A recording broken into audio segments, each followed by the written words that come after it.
प्रसंग चल रहा है कि रात में स्वप्न में बाणासुर की पुत्री उषा जी ने देखा एक नवकिशोर श्यामघन कमल नयन पीतांबरधारी। बस तो चित्त लुट गया उषा जी का।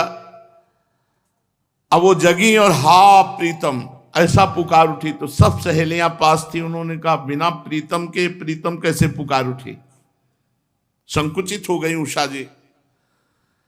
उनकी चित्रलेखा नाम की एक मित्र सखी थी जो योगिनी थी, आकाश मार्ग से चल सकती थी और जितनी रचना ब्रह्मा जी की है सबका चित्र बना सकती थी।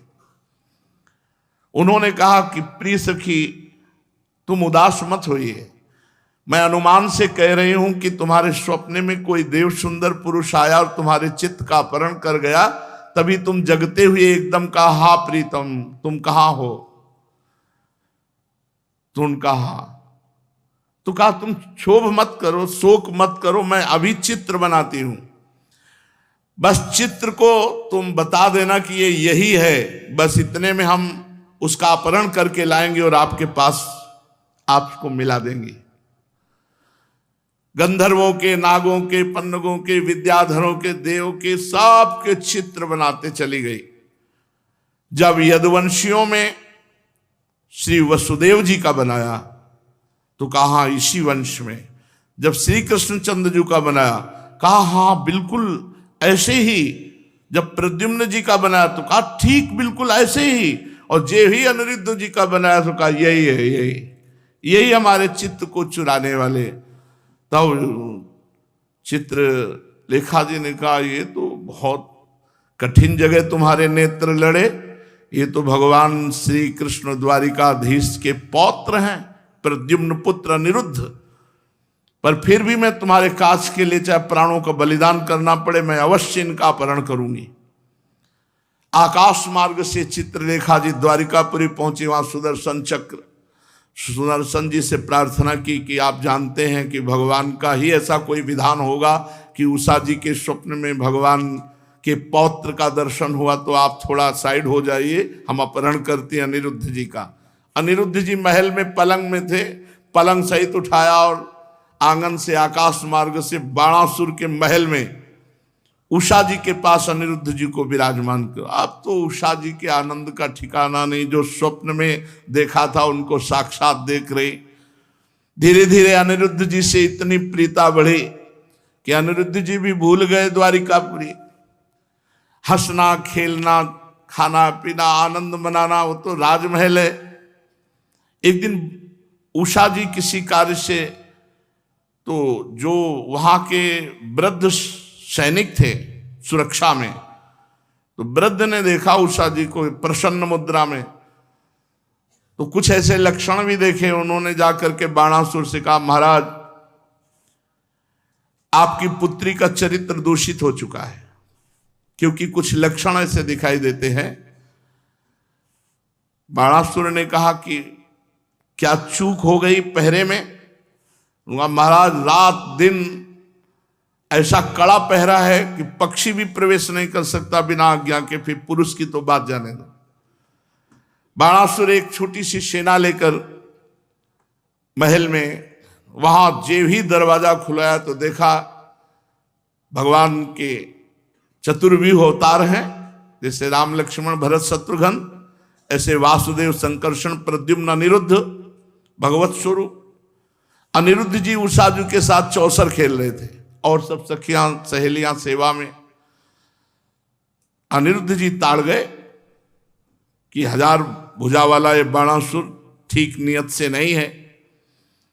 तो एक दौड़कर परिग उठाया और जितने सैनिक थे सबको मार डाला।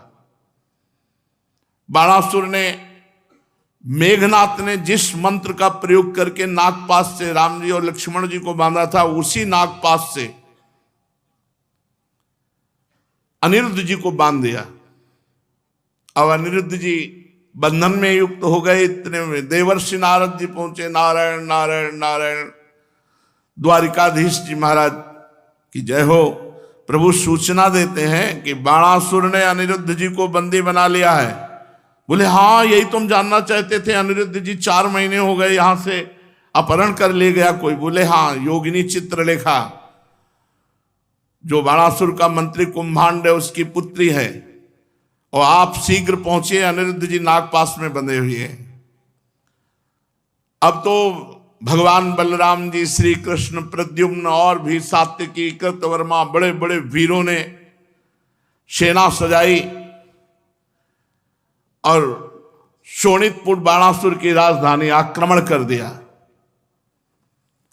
जब बाणासुर ने देखा कि हमारी राजधानी पे आक्रमण कर दिया यदुवंशियों ने, तो तुरंत सूचना पहुंचाई। तो भगवान शंकर ने वचन दिया था बाणासुर को कि तुम्हारी राजधानी की रक्षा हम करेंगे।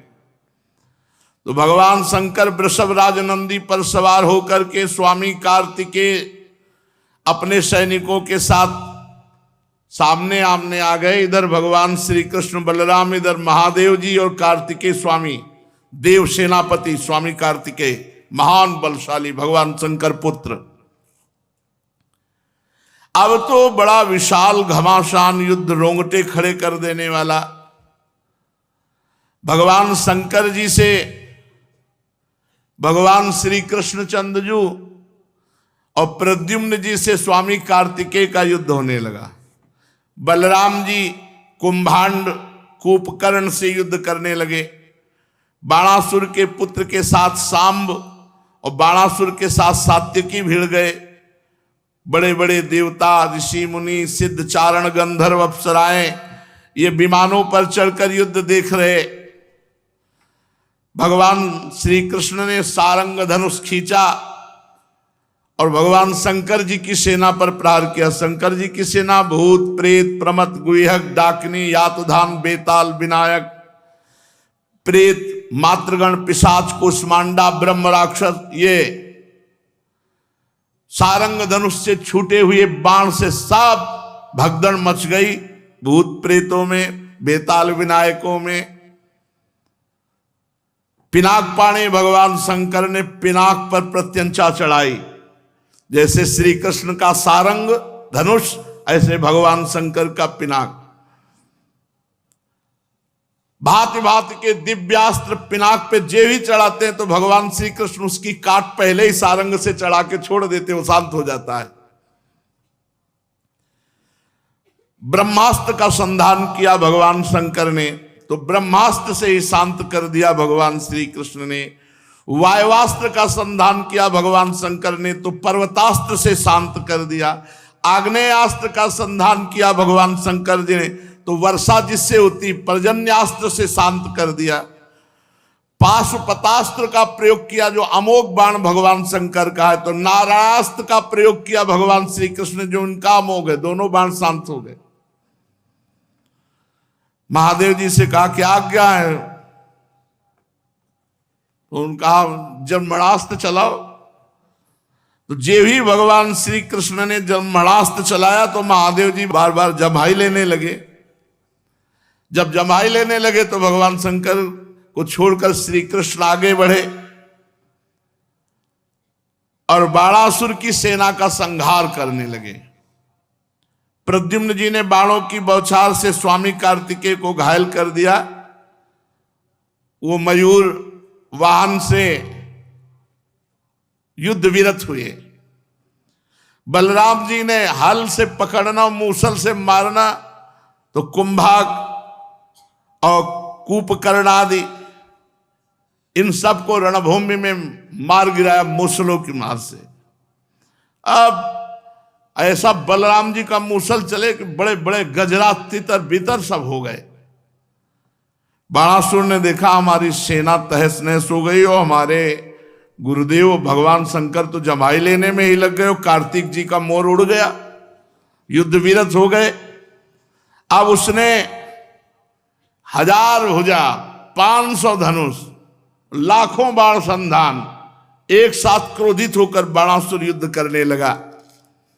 भगवान श्री कृष्ण ने एक बाण से सब धनुष की प्रत्यंचाएं काट दी, सारे बाण काट दिए।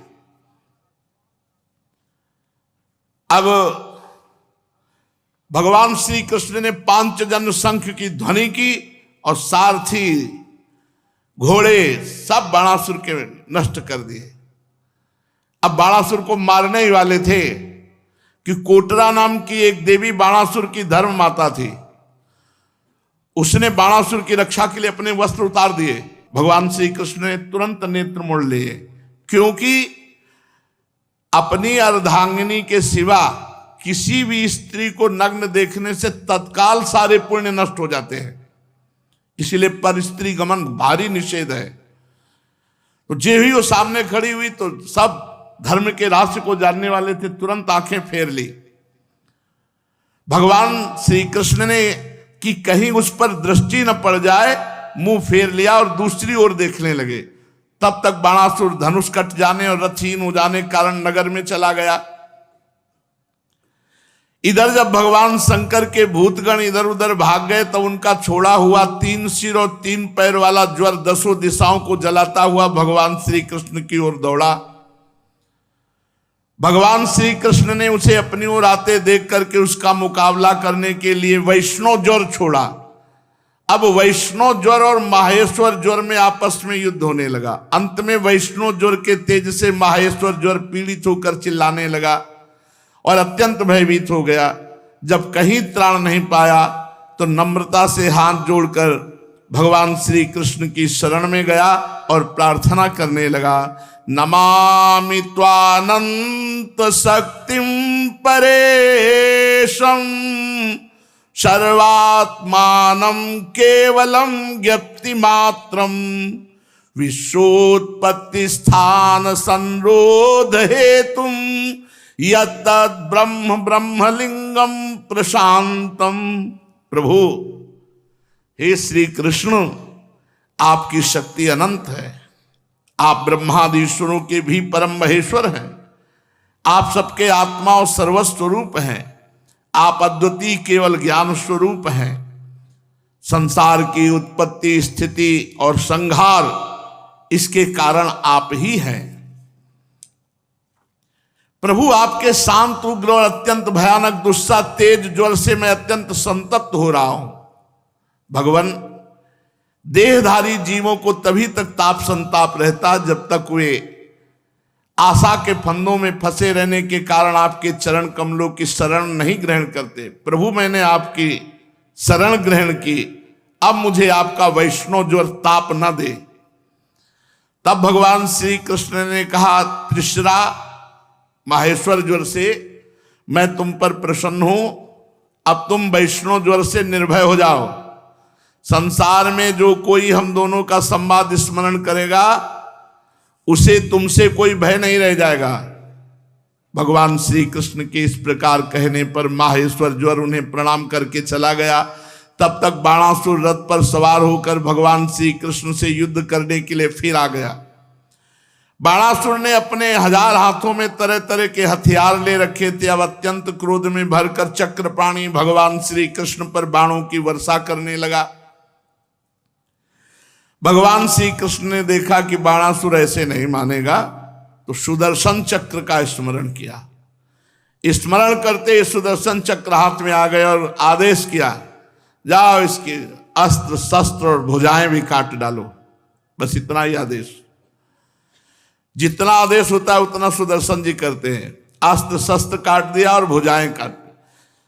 जब चक्रधारी भगवान का चक्र, तो भगवान शंकर आ गए और कहा, त्वं ही ब्रह्म परम ज्योतिर गूढ़म ब्रह्मणि वाङ्मये यम पश्यन्त्यमलात्मान आकाशमिव केवलम। प्रभु, वेद मंत्रों में तात्पर्य रूप से छिपे हुए परम ज्योतिष स्वरूप पर ब्रह्म आप हैं। शुद्ध हृदय महात्मा गण आपके आकाश के समान सर्वव्यापक निर्विकार स्वरूप का साक्षात्कार करते हैं। हे समस्त भुवनों के पालक, आप सजाति विजाति स्वगत भेद से रहित एक अद्वितीय आदि पुरुष है। प्रभु, जैसे सूर्य अपनी छाया बादलों से ही ढक जाता है और उन बादलों तथा विभिन्न रूपों को प्रकाशित करता है, उसी प्रकार आप स्वयं प्रकाश हैं, परंतु गुणों के द्वारा मानो ढक से जाते हैं। इसीलिए कोई जल्दी देहाभिमानी आपको जान नहीं पाता। प्रभु, वास्तव में आप अनंत हैं। आपकी माया से मोहित होकर के लोग स्त्री पुत्र देह गेह में आसक्त हो जाते हैं और फिर दुख के अपार सागर में डूबने उतराने लगते हैं। संसार के मानवों को ये मनुष्य शरीर इसलिए आप कृपा करके देते हैं, इस मानव शरीर को पाकर इंद्रियों को वश में किया जाए और आपके चरण कमलों का आश्रय लेकर भजन किया जाए। जो मनुष्य शरीर प्राप्त करके आपका भजन नहीं करते वो अपने आप को धोखे में डाल रहे हैं, अपने आप को धोखा दे रहे हैं। भगवान शंकर ने कहा, हे देव देव, ये बाणासुर मेरा कृपा पात्र है, सेवक है और मैंने इसे अभय दान दिया है। तो प्रभु जिस प्रकार इसके परदादा प्रहलाद जी पर आपका कृपा प्रसाद, वैसे इस पर भी कृपा प्रसाद होना चाहिए। भगवान ने सुदर्शन जी को रोक दिया, तब तक 4 भुजाएं बची थी। 1000 भुजाओं में 4 भुजाएं बची थी, सब काट दिए थे सुदर्शन जी ने। भगवान श्री कृष्ण ने कहा, महादेव जी, प्रभु मैंने वही किया जो आप चाहते थे, आप जैसा चाहते थे वैसे ही मैंने कर दिया है, अपनी तरफ से कुछ नहीं किया। आपका सेवक है, आप जितना चाहते, 4 भुजाएं हैं इसके, अब मैं इसे निर्भय कर देता हूं। मैं जानता हूं कि बाणासुर दैत्यराज बलि का पुत्र है, इसलिए इसका वध तो कर ही नहीं सकता, क्योंकि मैंने प्रहलाद जी को वर दिया था कि तुम्हारे वंश में पैदा होने वाले किसी दैत्य का आज के बाद कभी वध नहीं करूंगा। इसका घमंड चूर करने के लिए मैंने इसकी भुजाएं काट दी। इसकी बहुत बड़ी सेना पृथ्वी के लिए भार हो रही थी, इसलिए मैंने उसका संहार कर दिया। अब इसकी 4 भुजाएं बच रही, ये अजर अमर बनी रहेंगी। ये बाणासुर आपके पार्षदों में मुख्य होगा, अब इसको किसी से किसी प्रकार भय नहीं होगा। जब बाणासुर ने यह सुना कि मैं निर्भय कर दिया गया हूं, तब आया और भगवान श्री कृष्ण के चरणों में माथा टेका और कहा, प्रभु अब आप चिंता न करें। और महल में जाकर अनिरुद्ध जी को नागपाश से मुक्त किया, अपनी पुत्री उषा को लाया और भगवान के हाथ में, ये प्रभु आपका ये पौत्र और ये मेरी पुत्री, आप स्वीकार करें। महादेव जी ने भी सम्मति की। वस्त्रालंकार से विभूषित उषा और अनिरुद्ध जी एक अक्षौणी सेना के साथ द्वारिका के लिए प्रस्थान किया। द्वारिका सजाई गई, अनिरुद्ध जी और उषा जी का ब्याह हुआ। जो अनिरुद्ध जी उषा जी के मिलन को, भगवान शंकर और श्री कृष्णचंद्र जी के युद्ध को, इस गाथा को प्रातः काल सुनेगा तो वो किसी भी मार्ग में पराजित नहीं होगा, वो विजय को प्राप्त होगा और उसके पाप नष्ट हो जाएंगे।